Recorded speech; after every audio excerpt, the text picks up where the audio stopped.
Now the time, then the singing war. Now the time, then the singing war. Bring them home, don't send any more.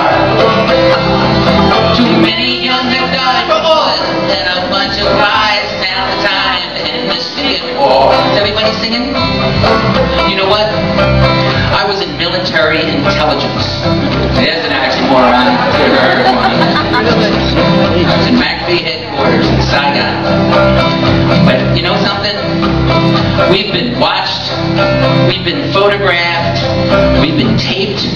You know, they watch us so closely because we're such a threat. Peace is such a threat. But you know, and I know, being in intelligence, that there's someone in here.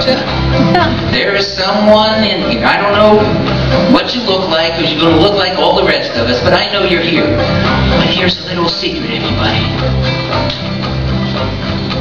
When we're singing this song, I want you to look to your right and to your left. Because guess what?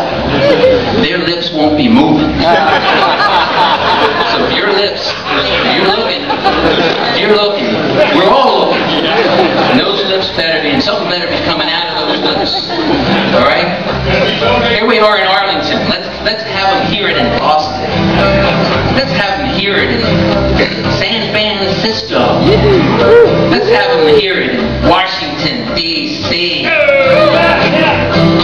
3, 4. Now the time to end the singing war. Bring them home, don't send any more.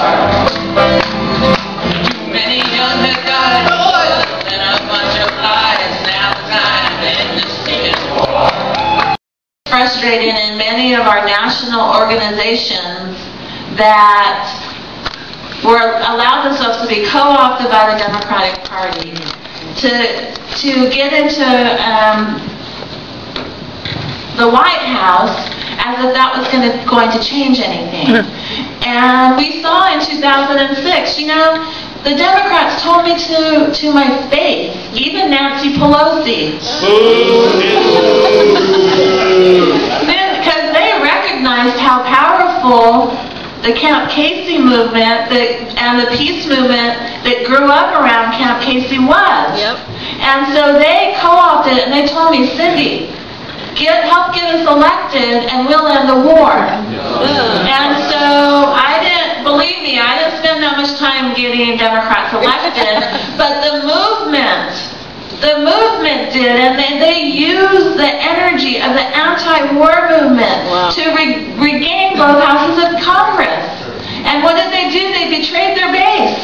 They betrayed our energy. They betrayed our work. They betrayed our organization. And you know what they told me after that?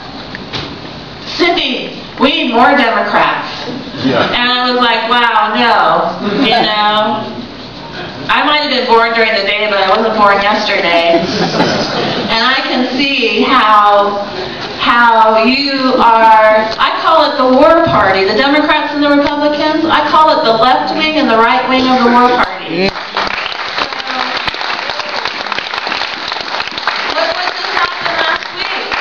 Look what happened last week. We had a chance to end, and I'll say it, Pat, wherever you are, we had a chance to end the fucking wars. You know, they could have ended the wars by not approving the war funding. And because every Republican voted against it. So they needed almost every Democrat. And so if it passed the House with, I think, 52 Democratic no's, and then it went to the Senate, they revised it, then they had to put it back to the House, and they needed almost all of those Democratic votes. The people who voted no, they needed them to vote yes so they could pass it. And they did. They literally browbeat the Democrats who voted no the first time into voting yes the second time. So the second time, only 32 Democrats voted against it, and 5 Republicans. If they allowed it to come to a vote when it first got back in the Senate, we would have ended the wars. No funding, no wars, and that's what the movement has been saying for years. When the Democrats were in control, and George Bush was still president, we were saying, you know, if you just stop funding it, he has to bring the troops home. So Nancy Pelosi gave George, you ever hear Nancy Pelosi's slogan in 2006? No more blank checks for war. She meant, I'm going to give George Bush every blank check for war he asked for. And if she would give it to George Bush, why wouldn't she give it to Barack Obama? Right? And so the frustration level is just really high. It's because the wars were wrong the day they started. They were wrong the day George Bush left office and Barack Obama took over the office. And they're wrong today, and they'll be wrong tomorrow.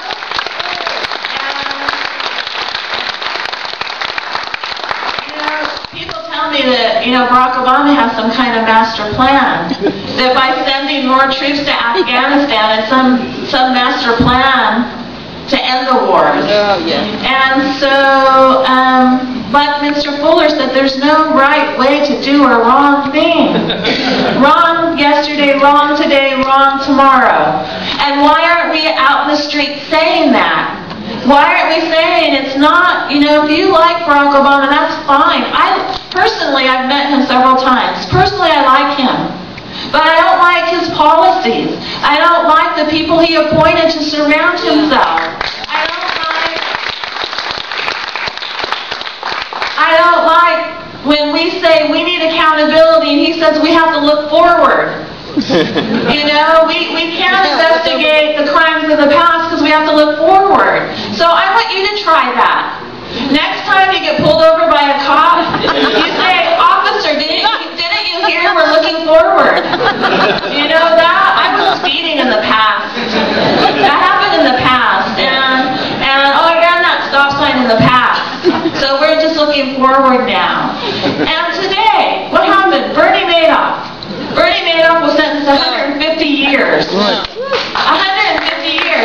Good, yay, that's good. You know, but he was only sentenced to 150 years because he took money from his own class. You know, if he took money from us, if he stole money from us, they would have bailed him out, right? Like they bailed all the other banks. And so if Bernie Madoff gets 150 years for stealing, what, $50 billion? Misappropriating it? How many years did George Bush and Dick Cheney get for killing over 1 million people?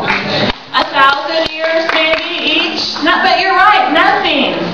Nothing. This country and our priorities and our sense of justice is just so screwed up. That's right. And so what we need to recognize, if we want to be an effective movement, is that it doesn't matter who's president. It doesn't matter what political party is in power. What matters is that the problems are systemic. The problems are deeply systemic. And us marching on a Saturday in Washington, D.C. with however many people, you know, singing "We Shall Overcome," I can tell you we shall not overcome. Because the robber class isn't in Washington, D.C. on Saturdays. And the only people that are tourists. And they get hecka pissed off at us, right? When I wanted to go to see the Lincoln Memorial and all those crazy, dirty, jobless hippies are in my way. So, and that's just a waste of time. It's a waste of energy. It's a waste of our money to go to Washington, D.C. If we want to go and just like see each other and high five and read each other's witty signs, then that's a valid reason to protest. But if we want to go and change policy, it's not going to happen. No. It is not going to happen because the system is closed down on Saturday.